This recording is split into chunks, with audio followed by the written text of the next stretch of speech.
बेटा आज हम लोगों ने डिस्कस करना है 5.11 और इसकी एक एग्जांपल अभी अभी पूछी आपने मुझसे पेज 124 की एग्जांपल नंबर 1।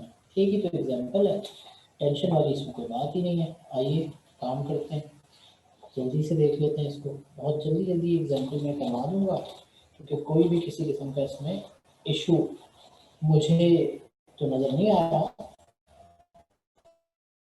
अलबत्ता क्वेश्चन देखते हैं। x raised to 4 for example number 1 page solution की heading x raised to 4 minus y raised to 4 upon x square minus 2xy plus y square। ये प्लस 2xy होगा शायद, प्लस 2xy। फिर उसके बाद प्लस है, ओके बीच में प्लस है तो ये मसला है। और लिखा है x minus Y upon x into X plus Y. ठीक है जनाब, बेहतरीन। अच्छा फिर उसके बाद डिवाइडेड बाय, ओके ये भी एक मसला है। डिवाइडेड बाय क्या, X square plus Y square upon X. अच्छा अब एक चीज मैं आप लोगों से पूछना चाहता हूँ यहाँ पे, how many terms do you have.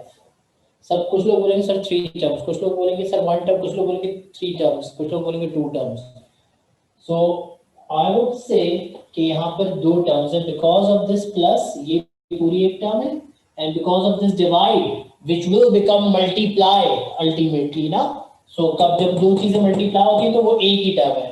तो पहले ये एक ही टर्म है ना, तो पहले इसका आंसर निकाल लें और इसका आंसर निकाल लें, फिर प्लस करवाइएगा। तो this is a single term, this is a single term divide की वजह से, तो आप उसको मल्टीप्लाई करवाते हैं।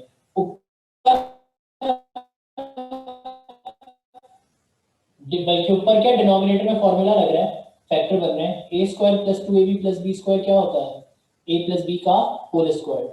और ऊपर एक्स स्क्वायर का स्क्वायर है और वाई स्क्वायर का स्क्वायर है, बीच में माइनस है, और नीचे आ रहा है एक्स प्लस वाई का होल स्क्वायर। ये याद रखना बीच में प्लस है। तो x माइनस वाई के साथ x और x प्लस वाई है, जब ये पलटेगा तो x ऊपर और X square plus Y square नीचे। फायदा क्या होगा यहाँ पे पलटने का, इस x से नीचे वाला x कैंसिल, क्योंकि सिंगल टर्म है, बोला ना सिंगल टर्म है। और यहाँ पर ऊपर फॉर्मूला, कौन सा formula, A square minus B square लगाइए, ये बनेगा a माइनस बी और a प्लस बी। तो ये बन जाएगा आपके पास a माइनस बी यानी X square minus Y square, जिसके मजीद फैक्टर बनेंगे बेटा। और डिनोमिनेटर में लिखा हुआ है एक्स प्लस वाई का होल स्क्वायर, फिलहाल इसको एज इट इज रहने दीजिए। प्लस के बाद ऊपर बचा x माइनस वाई और नीचे बचा x प्लस वाई और X square plus Y square cancel. कुछ लोग करेंगे जल्दबाजी में, उनको यही रुक जाना चाहिए भाई, बीच में प्लस है, एलसीएम लेना पड़ेगा। अच्छा इसके मजीद फैक्टर बनाए पहले ब्रैकेट के, x minus Y x plus Y X square plus Y square, और डिनोमिनेटर में लिखा हुआ है x प्लस वाई का होल स्क्वायर। उसके बाद बीच में प्लस और साथ में है X square plus Y square. दूसरे पहले कभी जल्दी से निकाल लेते क्योंकि एक ब्रैकेट कैंसिल हो रहा है, इसी का अपना इसी के अपने से।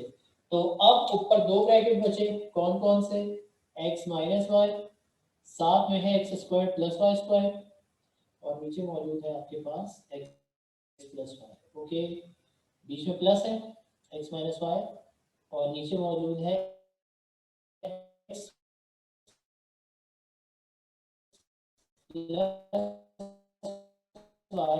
इनटू एक्स स्क्वायर सकते थे, बन गया। लिहाजा इन दोनों का लिया जाएगा एलसीएम। तो आइए एलसीएम लेते हैं और देखते हैं एलसीएम क्या आता है। लेट्स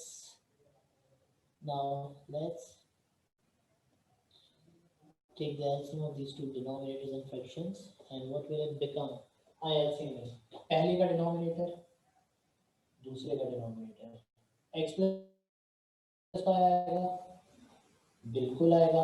और जब इसकी बारी तो x प्लस वाई लिखा जा चुका है, सिर्फ X square plus Y square आएगा। अब जो जिसके नीचे नहीं है, इस x माइनस वाई और X square plus Y square के साथ एक और X square plus Y square आ जाएगा, क्योंकि नहीं था इसके नीचे पहले। और यहाँ पर क्या बचेगा, जस्ट x माइनस वाई। इस पे कोई फर्क नहीं पड़ेगा भाई। क्यों फर्क नहीं पड़ेगा सर, इसके नीचे पहले से दोनों थे, अभी भी इसके नीचे दोनों हैं। अब जल्दी से ऊपर न्यूमरेटर में एक काम कीजिए, दो टर्म है, एक ये पूरी एक ये, इन दोनों में से ये x माइनस वाई कॉमन निकल रहा है, निकाल लीजिए। और जब ये x माइनस वाई कॉमन, क्योंकि ये वाले ब्रैकेट ओपन करना जरूरी है, बीच में प्लस है, ठीक है। तो ये x माइनस वाई कॉमन आया, अंदर क्या बचा, ये बचा X square plus Y square का होल स्क्वायर, और यहाँ कुछ भी नहीं बचा तो 1 बचा, और डिनोमिनेटर में लिखा हुआ है x प्लस वाई, और जाहिर कैंसिल नहीं हो सकता ना क्योंकि x माइनस वाई है। और अब ये ब्रैकेट ओपन कर देना, a प्लस बी के होल स्क्वायर के फॉर्मूले का रेफरेंस पहले दिया हुआ है, जल्दी से इसको अप्लाई कर दीजिए। और जैसे ही आप इसको अप्लाई करेंगे तो जरा देखिएगा कि बनेगा क्या। इसको अप्लाई कर देते हैं, x माइनस वाई रहा एज इट इज। मेरा ख्याल है कि आगे तो कोई इशू नहीं होना चाहिए यार। खैर A square X four plus 2 X square Y square plus B square यानी वाई फोर, और माइनस वन नहीं सॉरी प्लस वन है, ठीक है। और यानी सिर्फ स्क्वायर ओपन हो गया और नीचे लिखा हुआ है x minus Y x plus y into x square plus Y square. जरा बुक में चेक कर लीजिए कि क्या यही इस क्वेश्चन का आंसर इन्होंने भी दिया हुआ है। I think yes, okay.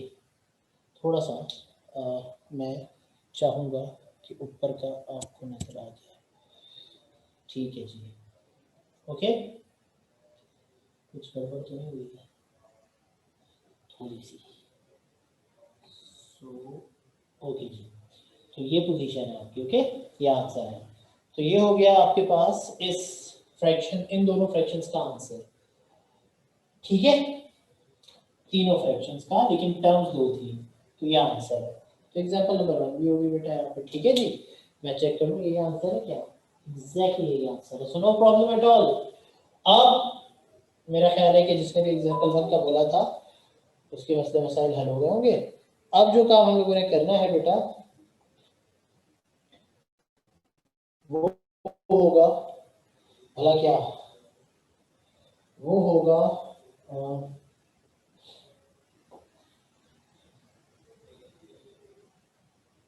क्या होगा, क्या होना चाहिए, let's have a look, let's see कि क्या होगा, ठीक है। तो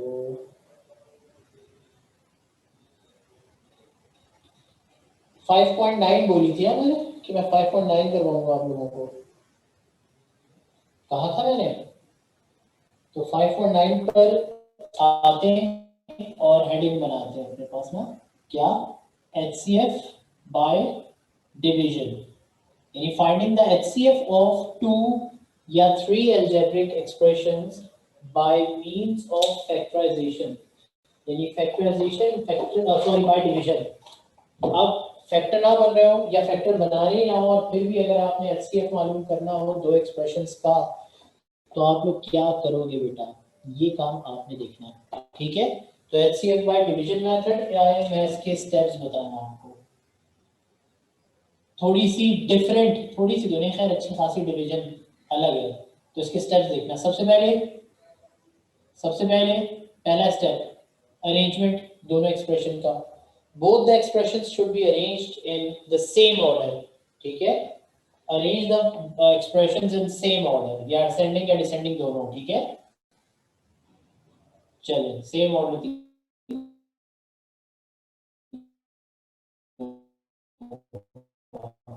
या दोनों का। दूसरा राइट द एक्सप्रेशन, ठीक है, ऑफ हायर डिग्री, ठीक है, बाय द एक्सप्रेशन ऑफ जी बेटा लोअर डिग्री। क्या मतलब, बड़े डिग्री वाले एक्सप्रेशन को रखें अंदर और छोटे वाले को रखें बाहर, यानी बड़े वाले को छोटे वाले से डिवाइड करवाते हैं। और अलजेब्रा में कौन बड़ा कौन छोटा इस बात का फैसला नंबर्स या कोएफिशिएंट्स नहीं करते बल्कि डिग्री करती है। तो मैं लिख देता हूं इसी स्टेप को आगे बढ़ाकर, if the degree is same, दोनों एक्सप्रेशन की डिग्री सेम है, then divide any of the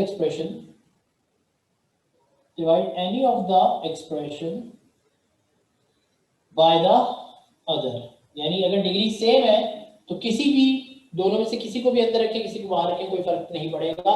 मैं आपको एक बात बताऊं, जब डिग्री बराबर होती है ना तो फिर फैसला कोफिशिएंट करता है। आप अगर अपनी आसानी चाहते हैं, क्योंकि कोफिशिएंट को भी तो कैंसिल करना होता है, टेबल तो पढ़ना पड़ेगा। तो अगर डिग्री सेम हो दो एक्सप्रेशंस की तो फिर आप ये देखिएगा कि कोफिशिएंट किसका बड़ा है, तो जिसका कोफिशिएंट बड़ा होगा उसको बड़ा मानिएगा, उसको अंदर रखिएगा और फिर छोटे वाले को बाहर रखिएगा, ठीक है। तो अगर डिग्री बराबर हो तो कोफिशिएंट, अगर कोफिशिएंट भी बराबर हो तो फिर तो खैर आपकी मर्जी है, ठीक है, लेकिन कोफिशिएंट में कोई ना कोई फर्क तो होगा, वरना तो पूरा ही कैंसिल होकर वहां आंसर आ जाएगा।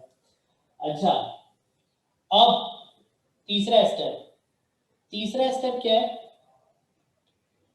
कि आपने डिवीजन करवाई, बड़े वाले के अंदर छोटे वाले को बाहर, और जब ये डिवीजन करवाई तो रिमाइंडर बचेगा। अब जब रिमाइंडर बचे, व्हेन रिमाइंडर बिकम्स कैसा, लेस देन या smaller than divisor, then divide it by the last divisor, ठीक है। then इसको यूं नहीं लिखना चाहिए, divide it नहीं, बल्कि then divide the last divisor by the remainder, ठीक है। रिमाइंडर तो खैर होता ही लास्ट है यार, जो आखिर में बचता है वो तो होता ही लास्ट है। क्या मतलब, सुनो मेरी बात बहुत गौर से, मैं क्या कह रहा हूँ तुम लोगों से, कि अगर अंदर लिखा हुआ एक बड़ा नंबर और बाहर लिखा हुआ है छोटा नंबर, ठीक है, मिसाल के तौर पर 7 और 3 है, 3 2 6, अब क्या करें, 8, तो ये बन गया 2। अब क्या करें, ऐसी मिसाल ले रहा हूँ यार, अब क्या करें, छोटा हो गया बाहर वाले से, तो क्या करें, इस डिवीजन के मुताबिक छोटे वाले को रखें बाहर और बड़े वाले को अंदर रखें, यानी लास्ट डिवाइजर को कर दें अंदर, क्योंकि डिवीजन आगे नहीं बढ़ सकती, तो ये डिवीजन छोड़ दें और नई डिवीजन शुरू कर दें। जो छोटा हो गया उसको बाहर रखें, क्योंकि हमारे डिवीजन में ये होता है कि छोटा वाला डिवाइड होता है बड़े वाले से, बड़ा वाला नहीं हो सकता, बड़ा वाला नहीं कर सकता, तो बड़ा वाला डिवाइड होता है छोटे वाले से, बड़ा वाला हमेशा अंदर होना चाहिए। तो ये तो छोटा हो गया, तो ये डिवीजन तो आगे चलेगी नहीं और डेसिमल में लिखता नहीं हूँ, तो इस वजह से अब हम लोग क्या करेंगे, जो छोटा हो गया उसको रखेंगे बाहर और बड़े वाले को रखेंगे अंदर। क्यों करेंगे, क्योंकि जो भी हम काम कर रहे हैं, जो भी हम एचसीएफ मालूम कर रहे हैं, यानी जो वाले को डिवाइड कर रहे हैं दूसरे वाले से, तो आप दूसरे वाले को भी पहले से कर सकते हैं, क्योंकि जो एचसीएफ है वो दोनों को डिवाइड करेगा, वो सिर्फ पहले का फैक्टर नहीं होगा, वो सिर्फ पहले का फैक्टर या डिवाइजर नहीं होगा, वो दूसरे का भी फैक्टर होगा, क्योंकि HCF is also called GCD, greatest common divisor. तो अगर डिवाइजर और डिवाइडेंड आगे पीछे हो रहे हैं तो इससे कोई फर्क नहीं पड़ता, और ये आप कर सकते हैं। क्यों कर सकते हैं, हालांकि नॉर्मल डिवीजन में गलत है, नॉर्मल डिवीजन होती तो ये रिमाइंडर होता, ये क्वोशिएंट होता और यही आंसर होता, लेकिन ये नॉर्मल डिवीजन नहीं है, ये एचसीएफ की डिवीजन है, और एचसीएफ दोनों का फैक्टर है। तो दो बातें मैं क्लियर कर देना चाहता हूं। पहली, कि हर हाल में रिमाइंडर 0 बचेगा, क्योंकि वो दोनों का फैक्टर है, दोनों को एग्जैक्टली डिवाइड करेगा, तो फैक्टर तो हमेशा डिवाइड करता है, क्योंकि आप लोगों तो रिमाइंडर थ्योरम भी पढ़ा हुआ है, तो रिमाइंडर तो 0 बचना है। नंबर 2, आप कभी भी डिवाइजर और डिवाइडेंड को अपनी सहूलत के हिसाब से इंटरचेंज कर सकते हैं। क्यों इंटरचेंज कर सकते हैं, इसलिए इंटरचेंज कर सकते हैं क्योंकि आपको पता है कि काम चलता रहेगा जब तक रिमाइंडर 0 नहीं मिलेगा, और ये जो डिवाइजर आपने निकालना है ये सिर्फ क्वोशिएंट नहीं है, ये जो आंसर आ जाएगा फौरन नहीं, ये वो डिवाइजर, क्योंकि फैक्टर डिवाइजर होता है, तो ये वो डिवाइजर होगा जो दोनों को एग्जैक्टली डिवाइड करे, जो पहले को भी डिवाइड करेगा, दूसरे को भी डिवाइड करेगा, और तब तक करता रहेगा जब तक रिमाइंडर 0 ना बन जाए। तो ना सिर्फ ये कि जब अंदर वाला बाहर वाले से छोटा हो जाए तो आप डिवीजन को आगे बढ़ाएंगे, और ये काम आप तब तक करते रहेंगे जब तक रिमाइंडर 0 ना बन जाए, ठीक है। बाय द रिमाइंडर एंड, आगे क्या लिखूं, एंड कंटिन्यू दिस प्रोसेस, कब तक, until the remainder, हाँ बेटा, becomes क्या, 0। ये है तीसरा स्टेप जो यूनिक है नॉर्मल डिवीजन के मुकाबले में, ठीक है। क्या किया, दोनों को किया सेम ऑर्डर में, बड़े वाले को छोटे वाले से डिवाइड किया। अब अगर रिमाइंडर छोटा हो जाता है बाहर वाले से, तो बाहर वाले को रखे अंदर, और अंदर वाला जो रिमाइंडर है उसको रखे बाहर, और ये काम करते रहे, और तब तक करते रहे जब तक अंदर वाला पूरा कैंसिल ना हो जाए, 0 ना बन जाए, रिमाइंडर 0 ना बन जाए, क्योंकि एचसीएफ मालूम कर रहे हैं। अब जाहिर है डिवीजन बार बार चेंज हो रही है, तो ये क्वोशंट अलग है, ये क्वोशंट अलग है, चेंज होता जा रहा है। अब क्वोशंट तो आंसर हो नहीं सकता क्योंकि क्वोशंट तो बार बार चेंज हो रहा है, लिहाजा अब जो आंसर है वो क्या है, क्या लिखूं मैं, the last divisor is, the last divisor will be क्या, द रिक्वायर्ड, बोलो बेटा क्या, HCF। जो लास्ट डिवाइजर आएगा वो होगा आपका रिक्वायर्ड HCF, यानी यहाँ पे क्वोशंट आंसर नहीं होगा बल्कि जो लास्ट डिवाइजर आएगा वो आंसर। क्यों, क्योंकि HCF is also termed as क्या भला, GCD, ग्रेटेस्ट कॉमन डिवाइजर। तो जो फैक्टर होता है वो डिवाइजर भी होता है, तो यहाँ डिवाइजर आपका आंसर है, क्वोशंट नहीं। क्वोशंट तो बार बार चेंज, डिवाइजर भी बार बार चेंज हो रहा है, लेकिन वो डिवाइजर जो दोनों को एग्जैक्टली डिवाइड करवा देगा, जो आखिर में इसने एग्जैक्टली डिवाइड नहीं किया, इसने भी एग्जैक्टली डिवाइड नहीं किया, जो एग्जैक्टली डिवाइड करेगा, यानी मिसाल पे 1 आएगा बाहर और 2 आएगा अंदर, और 1 2 जा 2 होता है, तो 1 ने इसको एग्जैक्टली डिवाइड किया, ना 2 ने ना 3 ने। डिवाइजर भी बार बार चेंज हुआ, क्वोशंट भी बार बार चेंज हुए, डिवाइडेंड भी बार बार चेंज हुआ, तो ना क्वोशंट आंसर है ना डिवाइडेड आंसर है। डिवाइजर हालांकि ये भी तो चेंज हो रहा है, ये क्यों आंसर है, क्योंकि ये वो डिवाइजर है जिसने एग्जैक्ट डिवीजन करवाई है, ना इसने एग्जैक्ट डिवीजन करवाई ना इसने एग्जैक्ट डिवीजन। और ये डिवीजन सिर्फ पहले की दूसरे से नहीं थी, सिर्फ पहले को दूसरे से नहीं कराया था,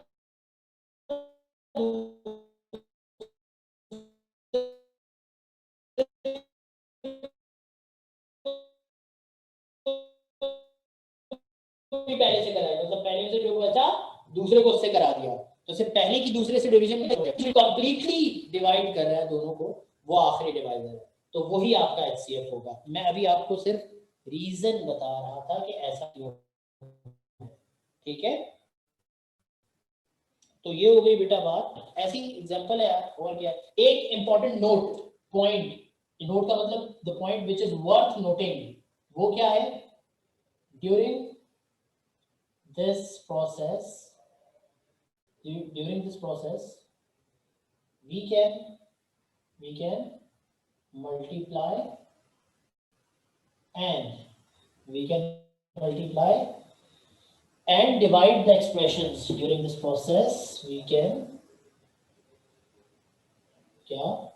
multiply and divide the expressions by any क्या भला, नॉन कॉमन फैक्टर। मल्टीप्लाई और डिवाइड, एंड नहीं लिखना चाहिए, मल्टीप्लाई और divide the expressions by any non common factor. What does this mean, और मैं करके दिखाऊं। एक बात तो बताना यार जरा, 3 और 8 लिया था, एक्सप्रेशन क्या थे, 8 और 3 का HCF। आपको पता है ना कुछ कॉमन नहीं आता तो HCF 1 आया। अब इन दोनों में वैसे ही कुछ कॉमन नहीं है, खैर आप एक काम करो, आप किसी नॉन कॉमन फैक्टर से मल्टीप्लाई करा दो, यानी 8 को मल्टीप्लाई करा दो 5 से तो बन जाएगा 40, और 3 को मल्टीप्लाई करा दो 7 से। नॉन कॉमन, कॉमन नहीं होना चाहिए, क्योंकि अगर इसमें कुछ कॉमन हुआ तो HCF पे फर्क पड़ेगा। वैसे तो यार मैथ्स फॉर्मूला मल्टीप्लाई कराओ तो डिवाइड भी कराओ, बिल्कुल सही बात है, लेकिन बात यह है कि हम लोग मैथ्स में जो भी काम खुद से करते हैं उसको बैलेंस करते हैं, यहाँ बैलेंस नहीं करना। क्यों, क्योंकि यहाँ पे जो आंसर है वो HCF है, तो अगर जिस नंबर से आप मल्टीप्लाई करवा रहे हैं वो नॉन कॉमन है तो मैथमेटिकली तो फर्क पड़ेगा, लेकिन HCF के पॉइंट ऑफ व्यू से कोई फर्क नहीं पड़ेगा। HCF पे फर्क सिर्फ तभी पड़ता है, HCF या LCM में, जब LCM में नहीं सॉरी HCF में जब कॉमन हो, तो कॉमन तो नहीं है। अच्छा 3 7 से कितना बनेगा 21, तो जो HCF इन दोनों का आ रहा था 1, मेरा ख्याल है वही HCF इन दोनों का भी आ रहा है, क्योंकि 40 और 21 में भी बेटा कोई फैक्टर कॉमन नहीं है। इसी तरह अलजेब्रा में आओ, x माइनस वाई और x square minus Y square, इसका HCF क्या आएगा, सब लोग कहेंगे सर x माइनस वाई, क्योंकि इसके फैक्टर बनेंगे x minus y x plus y, तो कॉमन आ जाएगा x माइनस वाई। अब एक काम करो, इसको मल्टीप्लाई करा दो a से, इसको मल्टीप्लाई करा दो b से। अब ये a और b कोई भी दो नंबर हो सकते हैं ना, बस ये कॉमन नहीं है, a और b एक टेबल में नहीं आते, तो इसके बाद भी जो HCF आएगा वो क्या आएगा, x माइनस वाई आएगा, बिल्कुल आएगा। अच्छा, और अगर मैं इसको a से डिवाइड करवा दूं और इसको b से डिवाइड करवा दूं तो भी कॉमन फैक्टर तो वही आ रहा है जो पहले आ रहा था, x माइनस वाई। तो HCF पर किसी भी नॉन कॉमन नंबर का असर नहीं होता, चाहे आप उस नॉन कॉमन नंबर से मल्टीप्लाई करवाएं या मतलब किसी नॉन कॉमन वेरिएबल से भी करा सकते हैं, z से डिवाइड करवा दिया, इससे भी कोई फर्क नहीं पड़ेगा, z इसमें है उसमें नहीं है। बस इस बात का ध्यान रखें कि जिस चीज से मल्टीप्लाई या डिवाइड करवा रहे हैं वो नॉन कॉमन हो, वो पहले से उन दोनों में या तीनों में कॉमन ना हो। तो थोड़ी सी तो नहीं, अच्छी खासी अलग डिवीजन है, डिफरेंट डिवीजन है, लेकिन बेटा है बस। अच्छा, जाहिर है कि इस बात को एब्जॉर्ब करना मुश्किल है क्योंकि बिल्कुल नई चीज है ना, तो इसको एब्जॉर्ब करने के, इस बात को अच्छे तरीके से एब्जॉर्ब करने के या अंडरस्टैंड करने के दो तरीके हैं या दो सजेशंस हैं जो मैं आप लोगों को यहाँ पर देना चाहूंगा। सजेशन नंबर वन कि जब भी कोई चीज नई हो, न्यू हो और वो पढ़ रहे हो, तो उस चीज को अच्छा करने का सिर्फ और सिर्फ एक तरीका है, और वो क्या है? एक तरीका कि भाई जो भी काम मैं दूं वो रोज का रोज हो जाए, ताकि जो नई चीज है वो मुश्किल ना बन जाएगी, वरना फिर वो नई चीज मुश्किल बन जाएगी अगर आपने एक दिन का भी काम छोड़ दिया। पहली बात। दूसरी बात क्या है? दूसरी बात ये है बेटा कि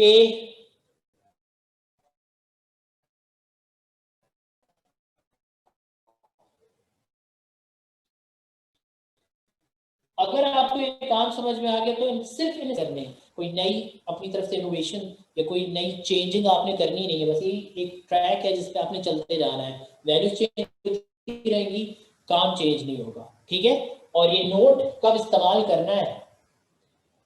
नोट कब इस्तेमाल करना है, ये जो नोट लिखा है यहाँ पे, ठीक है, पता हम लोगों को क्वेश्चन देखकर तो चलेगा। मैं बता देता हूँ थोड़ा बहुत, मिसाल के तौर पर बाहर 3 अंदर 5 है, अब 5 3 के टेबल में नहीं आता, तो यहाँ ये वाला नोट इस्तेमाल होगा कि अंदर जो 5 मौजूद है उसको 3 से मल्टीप्लाई करके 15 बना दो, ताकि बाहर वाले नंबर से डिवाइड हो जाए, ठीक है, या बाहर वाले को 5 से मल्टीप्लाई करा दो ताकि वो 5 के टेबल में, ऐसा कुछ करना है, वो बात की बात है। पहले जरा नॉर्मली इस पर काम करते हैं, ठीक है। तो चले आए, शुरू करें काम। 5.9 एक्सरसाइज हमारे सामने, फिर 5.10 के जो रिमेनिंग क्वेश्चंस थे वो भी देख लेंगे, कोई परेशानी हो क्या बात है। सो 5.9 एक्सरसाइज आपके सामने बेटा, पेज नंबर 114, और सबसे पहला सवाल आप लोगों के सबके सामने दिया हुआ है ये। अच्छा, ये 2 वेरिएबल वाले क्वेश्चंस बाद में करूंगा, पहले जरा सिंगल वेरिएबल वाले क्वेश्चंस हम लोग करना चाहेंगे। और सिंगल वेरिएबल वाले क्वेश्चंस कौन से हैं भला? क्वेश्चन नंबर 2 और क्वेश्चन नंबर 3। अब ये बात आप लोगों पर मुनहसर है, डिपेंड करती है कि इन दोनों में से मैं कौन सा क्वेश्चन आप लोगों को करवा दूं। मेरे ख्याल से मुझे जो है ना वो करवा देना चाहिए, भला कौन सा सवाल मुझे करवा देना चाहिए, कौन सा सवाल करूँ यार? पहला तो मैं कराऊंगा 2 वेरिएबल की वजह से, लेकिन दूसरे और तीसरे में मैं सोच रहा हूँ, चलो अब मैं दूसरा करवा, ठीक है। क्वेश्चन नंबर 2 आपके सामने है। क्वेश्चन नंबर 1 और क्वेश्चन नंबर 3 में डिसाइड करना बहुत आसान है कि दूसरा वाला एक्सप्रेशन बड़ा है तो ये दूसरा वाला अंदर आएगा, और पहला वाला छोटा है तो ये बाहर आएगा। लेकिन दूसरे एक्सप्रेशन में जैसे कि आप लोग देख सकते हैं कि दोनों एक्सप्रेशंस की डिग्री सेम है। मैं स्टार्ट कर रहा हूँ, और ये क्वेश्चन नंबर है 2, एक्सरसाइज है 5.9।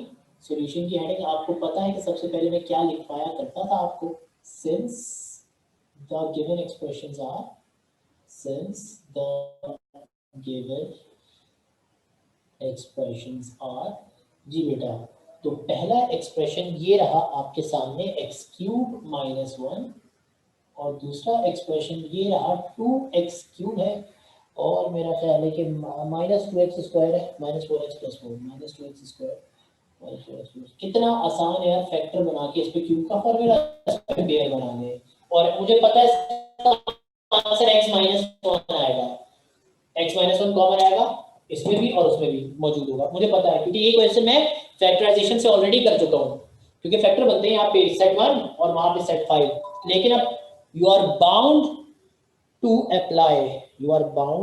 Apply the division method. तो आओ, डिवीजन मेथड, दोनों की डिग्री बराबर है भाई, तो ऐसी सूरत में क्या था कि किसी भी एक्सप्रेशन को किसी से भी डिवाइड दूसरे वाले से करवा दें, आपकी मर्जी। मैंने कहा था जब डिग्री सेम हो तो कोएफिशिएंट्स देखकर डिसाइड करें कौन बड़ा है, तो x³ दोनों सेम है, कोएफिशिएंट इसका बड़ा है, तो ये वाला बड़ा और ये छोटा, तो एक्स क्यूब माइनस वन बाहर, और two x cube minus two x square minus four x plus four अंदर डिवीजन। अच्छा यहाँ पे मैं लिखूंगा क्वोशंट, क्वोशंट मैंने बताया था ऊपर भी लिख सकते हैं, आप भी लिख सकते हैं, क्वोशंट बार बार चेंज हो रहा है, आप यहाँ पे लिख लो, आपकी मर्जी है, आप ऊपर लिखना चाहे कोई एतराज नहीं है। अंदर की फर्स्ट टर्म को बाहर की फर्स्ट टर्म से डिवाइड करें, और इतना तो अब बनता है यार कि रफ वर्क ना करना पड़े। अंदर की फर्स्ट टर्म से बाहर की फर्स्ट टर्म से डिवाइड करें, क्वोशंट बचेगा सिर्फ 2 2 इन दोनों से मल्टीप्लाई हो जाएगा 2x क्यूब 2 1 जा 2 सारे कांस्टेंट के नीचे आएगा, नीचे वाले के साइन चेंज हो जाएंगे, the first term is going to be cancelled, second बन गई माइनस 2x स्क्वायर और बन गया माइनस 4x और प्लस 4 प्लस 4 बन गया plus 6। So that is the situation, ये रिमाइंडर है, ये रिमाइंडर है, और डिवीजन आगे पॉसिबल नहीं है। क्यों? क्योंकि अंदर की डिग्री या बाहर की डिग्री से छोटी हो चुकी है। तो अब ये वाला स्टेप होगा कि जब रिमाइंडर बाहर वाले से छोटा हो जाए, व्हेन या if remainder becomes less than divisor, then divide the last remainder by the last divisor by the remainder, यानी फिर आप इसको बाहर रखें और उसको अंदर और डिवीजन को आगे बढ़ाइए। लेकिन यहाँ पर एक काम जरूर कर लें, देखिए चाहे जो भी हो, जैसा भी हो, डिवाइडर या डिवाइजर की फर्स्ट टर्म, डिवाइडेंड या डिवाइजर की फर्स्ट टर्म नेगेटिव नहीं होनी चाहिए। तो यहाँ से माइनस कॉमन निकाल लें, और इत्तेफाक से 2 भी कॉमन आ रहा है तो निकाल लें। अच्छा अब दो बातें, क्या हम ऐसा कर सकते हैं? मैं इसका जवाब देता हूँ आपको। माइनस 2 कॉमन निकाला, ये बन गया एक्स स्क्वायर, ये माइनस बन गया प्लस, 2 2 जा 4 और 2 3 जा 6, माइनस बन गया प्लस और माइनस बन गया प्लस और प्लस बन गया माइनस। क्या हम ऐसा कर सकते हैं? जी हाँ, हम ऐसा कर सकते हैं। क्यों? ये पेंसिल से नहीं लिखना, पेन से ही लिखना है, ये एक फेयर काम है। क्या किया है? Dividing by minus 2। क्या मतलब? कॉमन, मैंने बताया तो था कि जो चीज कॉमन आती है उसको अंदर दोबारा क्यों नहीं लिखते, क्योंकि वो अंदर वालों को डिवाइड करता है। तो आपने एक्चुअली कॉमन निकाला, मतलब इन तीनों को माइनस 2 से डिवाइड करवाया, और इस नोट के मुताबिक आप इस प्रोसेस के दौरान किसी भी ऐसे नंबर या अल्फाबेट से मल्टीप्लाई और डिवाइड, डिवाइड का मतलब कॉमन निकाल सकते हैं। तो नहीं, इसमें तो 2 कॉमन है, उसमें 2 नहीं, तो दोनों में 2 कॉमन, यानी 2 का इसके फैक्टर पे तो असर हो सकता है, लेकिन इस 2 का एचसीएफ पे कोई असर नहीं होगा, क्योंकि दूसरे में 2 है ही नहीं। तो आप किसी नॉन कॉमन नंबर से डिवाइड करवा सकते हैं। आ रही है बात समझ में? लो मैंने ये नोट इस्तेमाल कर, अब ये एक लाइन छोड़ना, डिवीजन आगे कंटिन्यू नहीं हो सकेगा, और लास्ट डिवाइजर, और ये लास्ट डिवाइजर क्या था बेटा? X cube minus one. आप बहुत अच्छे तरीके से जानते हैं कि सर यहाँ पे एक्स स्क्वायर में मिसिंग है, एक्स और में मिसिंग है, तो उनकी जगह छोड़ देना। अंदर की फर्स्ट टर्म को बाहर की फर्स्ट टर्म से डिवाइड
ओके जी।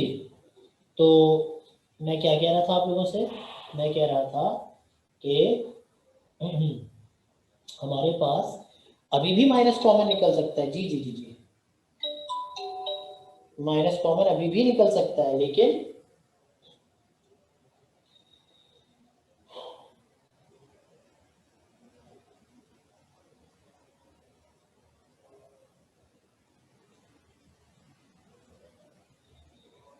हाँ जी, माइनस कॉमन अभी निकल सकता है, लेकिन डिवीजन रुकी थोड़ी है, मैं माइनस कॉमन निकालूंगा, अभी आगे बढ़ेगी। तो अंदर की फर्स्ट टर्म को जैसे पहले डिवाइड किया था बाकी फर्स्ट टर्म से, अभी भी अंदर की फर्स्ट टर्म बाकी फर्स्ट टर्म से डिवाइड होगी, और जब ये एक्स स्क्वायर कैंसिल हो जाएगा तो माइनस क्यू हो जाएगा। जिसको प्रॉब्लम है वो रफक करे। मैं कह रहा था माइनस अभी भी कॉमन निकल सकता है, लेकिन मैं क्यों निकालूं जब डिवीजन रुकी नहीं है, तो मैं खाम खा क्यों रुकूं, मैं तो हो सकता है अभी, जब नहीं हो सकता इसके टेबल में ये ना आ सकता होता तो फिर मैं ये नोट इस्तेमाल करता अपनी आसानी के लिए, ठीक है। अच्छा, माइनस टू इन तीनों से मल्टीप्लाई होगा, बनेगा माइनस टू एक्स स्क्वायर, बनेगा minus minus minus plus minus two two the four x, minus minus plus two three ज सिक्स, नीचे वालों के साइंस चेंज है ना, और फिर क्या बचेगा एक्स स्क्वायर के, ये बनेगा वो हो कितना 7x, और ये कितना बनेगा माइनस 7। लो भाई डिवीजन रुक गई, क्यों? क्योंकि सर अंदर की फर्स्ट टर्म अब बाहर की फर्स्ट टर्म से छोटी हो चुकी है, डिवीजन आगे पॉसिबल नहीं है। तो इसका मतलब अब ये आना है बाहर और वो आ रहा है अंदर। अब जब डिवीजन डिवाइजर डिवाइडेड चेंज होना ही है, तो अब देखें अगर कुछ कॉमन आ सकता है तो निकाल लें। बिल्कुल कॉमन आ सकता है, और कॉमन आ रहा है इसमें से क्या 7 प्लस 7 या माइनस 7, प्लस 7 इसलिए क्योंकि अंदर की फर्स्ट टर्म पॉजिटिव है। और कॉमन निकालने का मतलब होता है क्या, कॉमन निकालने का मतलब होता है सर डिवाइडिंग बाय 7। अंदर क्या बचेगा x माइनस वन, ये x माइनस वन बाहर आ जाएगा, एक लाइन छोड़ते जाना, यहाँ पे भी यहाँ पे भी x माइनस वन आ जाएगा बाहर, और लास्ट डिवाइजर डिवाइड मैंने कहा था प्रोसेस तक क्या रिमाइंडर जीरो आया नहीं आया ना, तो ये प्रोसेस कंटिन्यू होगा कि छोटा आ जाएगा बाहर और बड़ा आ जाएगा अंदर, x square plus two x minus three, और अब डिवीजन को आगे बढ़ाएंगे, अंदर की फर्स्ट टर्म को बाहर की फर्स्ट टर्म से डिवाइड करवाएंगे, एक्स स्क्वायर और एक्स कैंसिल होके बन जाएगा एक्स, एक्स और एक्स स्क्वायर, एक्स और माइनस वन एक्स, ये बना प्लस ये बना minus, very good, first term cancel, ये बना 3x माइनस थ्री। हाँ 3 कॉमन आ रहा है, लेकिन मैं क्यों कॉमन निकालूं जब डिवीजन आगे चल सकती है, तो क्योंकि अंदर की फर्स्ट टर्म और बाहर की फर्स्ट टर्म की डिग्री सेम है, तो डिवाइड सॉरी डिवाइड करवाएंगे तो आंसर क्या आएगा प्लस थ्री मल्टीप्लाई, तो बनेगा 3x 3 1 minus three plus minus minus, नीचे वाले टर्म्स के साइंस चेंज, और फिर जो होना चाहिए था वही हो गया, फर्स्ट टर्म कैंसिल और यहाँ पे फर्स्ट टर्म सेकंड टर्म दोनों cancel, and finally ultimately and rightly the remainder became 0, which shows you कि आपने काम बिल्कुल सही किया है। और अब इसका कंक्लूजन लिख दें, कंक्लूजन क्या लिख दें, the last divisor which is making the remainder 0 in the last step of division is the only divisor which is exactly dividing in this entire process, क्योंकि बाकी सब भी डिवाइजर्स थे लेकिन कोई भी डिवाइजर एग्जैक्टली डिवाइड नहीं कर रहा था इस मिले जुले एक्सप्रेशन, ये मिला जुला एक्सप्रेशन है, ये दूसरा नहीं है पहला नहीं है, बल्कि पहले दूसरे से मिलकर जो आया था ये वो है, ठीक है। तो दो इसको डिवाइड कर रहा है मतलब दोनों को डिवाइड कर रहा है ना, तो इसका मतलब ये हुआ कि जो HCF मैंने शुरू में प्रेडिक्ट किया था वही आया, क्या आया x minus one, and that is the result of this question. ठीक हो गई ये बात, सिर्फ स्टार्ट करवाया। अब एक सादा सा सवाल होमवर्क दे रहा हूँ क्वेश्चन नंबर 2, और क्वेश्चन नंबर 2 के साथ आप लोगों को मैं होमवर्क दे देता हूँ। एग्जाम्पल नंबर 1, ठीक है, एग्जाम्पल नंबर 1 ऑन पेज 112, दो वेरिएबल वाले क्वेश्चंस मैं अभी आपको नहीं देना चाहता, ठीक है। एग्जांपल 2 मैं करा दूंगा, पहले एग्जांपल 1 देख लीजिए आप लोग, एग्जांपल 1 और क्वेश्चन नंबर 3, एग्जांपल 1 और क्वेश्चन नंबर 3, ओके। आपका होमवर्क क्या होमवर्क है, क्वेश्चन नंबर 3 1 नहीं 5.9 का, और एग्जांपल नंबर 1 ऑन पेज अभी कौन सा बोला यार मैंने 112 112, ठीक है। ये दो क्वेश्चंस आपने करने, अगर आप ये कर लेंगे इसको देख देख कर इन स्टेप्स को पढ़ पढ़ के, तो आपको काम समझ में आ जाएगा, वरना फिर मसले मसाइल और पेचीदा होते जाएंगे। कोई सवाल पूछना पूछो बेटा, अगर नहीं पूछना तो मैं मीटिंग एंड कर दूँ, पिक्चर में